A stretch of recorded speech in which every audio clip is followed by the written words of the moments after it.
जब किसी आरोप का साक्ष्य है तो कुछ कहने के लिए शेष ही नहीं। ये भी हो सकता है क्योंकि पंगा माननीय मुख्यमंत्री जी से। इस वक्त हमारे साथ पूर्व मंत्री हैं स्वयं प्रसाद मौर्य, जिनसे ही बातचीत करूंगी।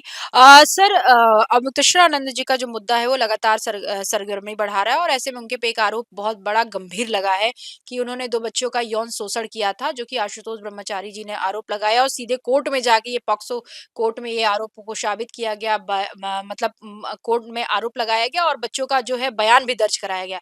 इस पर आपका क्या कुछ कहना है, क्योंकि गिरफ्तारी को लेकर भी बहुत सारा चर्चा चल रहा है। देखिए, क्योंकि कुल मिलाकर के जब किसी आरोप का साक्ष्य है तो कुछ कहने के लिए शेष ही नहीं। और आज प्रकरण शंकराचार्य जी का हो या अनेक ऐसे साधु संतों का हो जो पहले भी इस तरह के आरोपों में जेल में इसमें हैं, तो स्वाभाविक रूप से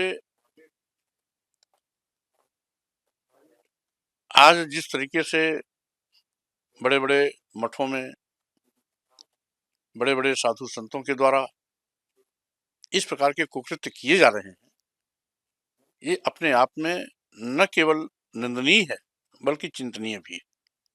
मतलब जो शंकराचार्य जी पे आरोप लगा, उसको आपको लगता है कि वो सही हो सकता है आरोप? क्योंकि वो नहीं, तो कह रहे हैं कि हम बिल्कुल तैयार हैं जांच करने के लिए, पुलिस का सहयोग करने के लिए, नहीं, क्योंकि अब मैं ऐसा स्वाभाविक नहीं हूँ, रूप हमें से फंसाने की कोशिश की जा रही है। रामभद्राचार्य जी के शिष्य हैं आशुतोष ब्रह्मचारी, इसलिए मुझे फंसा रहे हैं, क्योंकि अक्सर नहीं, हमारा वाकपटुता चलता रहता है। इसमें ऐसा नहीं कहा जा सकता कि आरोप सच ही हो, क्योंकि अब ये तो माननीय न्यायालय ही तय करेगा क्या सच है क्या गलत है।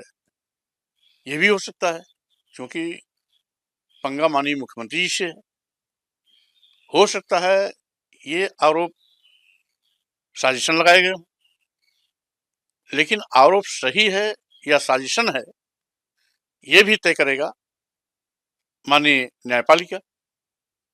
इसलिए हम समझते हैं इस पे बहुत कुछ कहने की आवश्यकता नहीं है। अब तो इंतजार ही करना होगा कि न्यायालय क्या करता है। न्यायालय उन्हें बरी करता है या न्यायालय उन्हें दंडित करता है, न्यायालय में जाने के बाद अब अंतिम फैसला न्यायालय को ही करना है। इसलिए हम समझते हैं इस पर बहुत कुछ कहने की अब औचित्य नहीं रह गया।